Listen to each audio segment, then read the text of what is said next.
ঘরের সামনে রণতরী মোতায়েন করেছে যুক্তরাষ্ট্র। মিত্র দুই দেশ জাপান ও দক্ষিণ কোরিয়ার সঙ্গে মিলে চালাচ্ছে মহড়াও। তাই হাতে হাত রেখে বসে থাকতে পারেননি উত্তর কোরিয়ার নেতা কিম জং উন।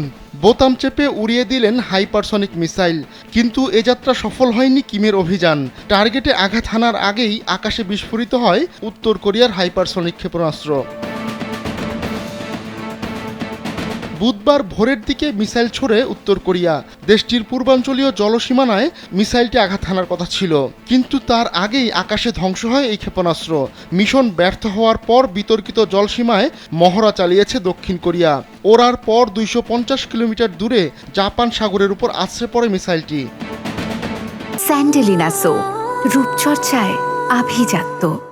দক্ষিণ কোরিয়ার জয়েন্ট চিফস অফ স্টাফ জানিয়েছে, হাইপারসনিক মিসাইলটি সলিড জ্বালানি চালিত ছিল বলে বিশ্বাস সিওলের। মিসাইল উৎক্ষেপণের সময় স্বাভাবিকের চেয়ে বেশি ধোঁয়া উৎপন্ন হয়। ইঞ্জিনের ত্রুটির কারণে এমনটা হয়ে থাকতে পারে বলে জানিয়েছে joint chiefs of staff.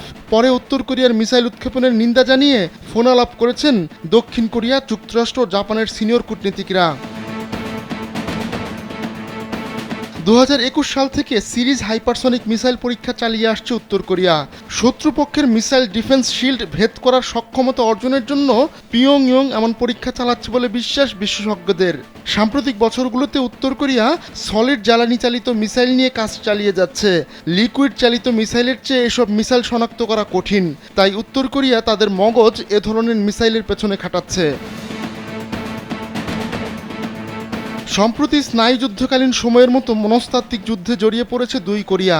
Balloon O loudspeaker broadcaster ব্যবহার করে প্রতিপক্ষের ধৈর্য পরীক্ষা করতে চাইছে তারা।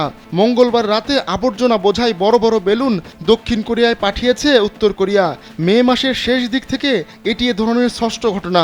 এই দফায় দক্ষিণ কোরিয়ায় প্রায় 100টি বেলুন পাঠিয়েছে উত্তর কোরিয়া। এর আগে শনিবার দক্ষিণ কোরিয়া পৌঁছায় মার্কিন বিমানবাহী রণতরী ইউএসএস থিওডোর রুজভেল্ট। এ ঘটনার দুদিন পর উত্তর কোরিয়ার সহপ্রতিরক্ষামন্ত্রী কিম কাং ইল সতর্ক করে দিয়ে বলেন, এটা বেপরোয়া এবং বিপজ্জনক সিদ্ধান্ত। এর আগে যুক্তরাষ্ট্র দক্ষিণ কোরিয়া যতবারই বড় ধরনের যৌথ মহড়া চালিয়েছে সেগুলোকে হামলার মহড়া হিসেবে বর্ণনা করেছে উত্তর কোরিয়া। আর প্রতিবারই মিসাইল পরীক্ষা চালিয়ে তার জবাব দিয়েছে দেশটি। আহমদুল্লাহ শিকদার, কালবেলা ডেস্ক।